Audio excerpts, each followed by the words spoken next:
देखिए, ये जनपद मुजफ्फरनगर में एक नेशनल लेवल का इंटर स्टेट गैंग पकड़ा गया है, जिसमें 3 लोग हमारे द्वारा गिरफ्तार किए गए हैं, जो बहुत ही भारी मात्रा में जिनसे सामान बरामद हुआ है, जिसमें ये फेक सप्लीमेंट्स बना रहे थे, जो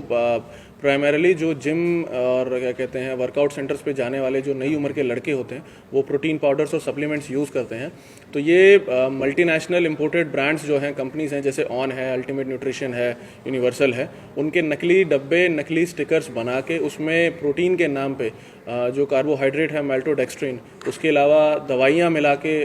फ्लेवर्स मिला के, अन्य चीज़ें मिला के उसको एज प्रोटीन पाउडर बेच रहे थे और आगे सेलर्स को दे रहे थे, ताकि वो इस प्रकार से इसको नकली प्रोटीन को असली प्रोटीन बना के बेच सकें। तो इसमें 1.5 लाख से अधिक रैपर मिले हैं, 1000 से अधिक इनके बॉक्सेस मिले हैं प्रोटीन पाउडर्स के, जिसमें imported brands, national brands, state level के अलग अलग ब्रांड्स के स्टिकर्स, रैपर्स बरामद हुए हैं, बॉक्सेस बरामद हुए हैं। और उसके अलावा क्या कहते हैं बहुत भारी तादाद में मटेरियल बरामद हुआ है और 1.5 से 2 करोड़ का ये सामान है, जिसको लगभग ये कम से कम 3 से 4 गुना यानी 6 से 7 करोड़ का ये मार्केट वैल्यू के हिसाब से सामान है जो बरामद हुआ है यहाँ पे।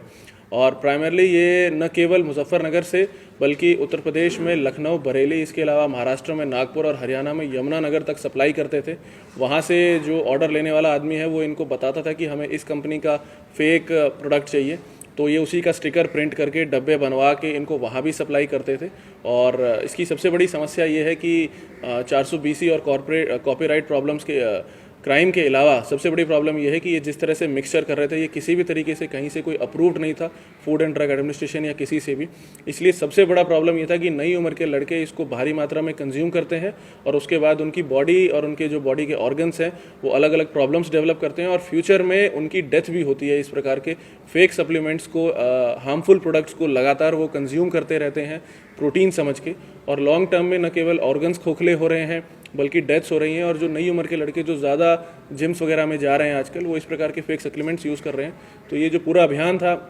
ये प्राइमरीली मुजफ्फरनगर पुलिस के द्वारा इसीलिए किया गया था क्योंकि हम इस चीज़ की अवेयरनेस भी क्रिएट करना चाह रहे हैं कि अगर आप वर्कआउट कर रहे हैं या जिम कर रहे हैं तो किसी भी प्रकार से फेक सप्लीमेंट्स न यूज़ करें, वो बहुत लॉन्ग टर्म में आपकी बॉडी को और आपकी लाइफ को हार्म कर सकते हैं। सर, इस गैंग पर किस तरह की कार्रवाई की जाएगी? 100 रुपए का आइटम या हजारों में बेच रहे हैं? देखिए, इनके ऊपर जो हमारे विभिन्न प्रोविजंस हैं, चाहे वो ड्रग एडमिनिस्ट्रेशन के हों, चाहे वो 420 IPC के हों या थ्रेटन टू लाइफ के हों, उन सभी चीज़ों में कार्रवाई की जा रही है। और भविष्य में, क्योंकि एज अ गैंग ये प्रॉपर एक ऑर्गेनाइज्ड गैंग के रूप में काम कर रहे थे, मल्टीपल स्टेट्स में ये इस प्रकार के काम कर रहे थे, तो इनके ऊपर गैंगस्टर की कार्रवाई और उसके बाद प्रॉपर्टी सीजर की कार्रवाई भी इनके विरुद्ध की जाएगी।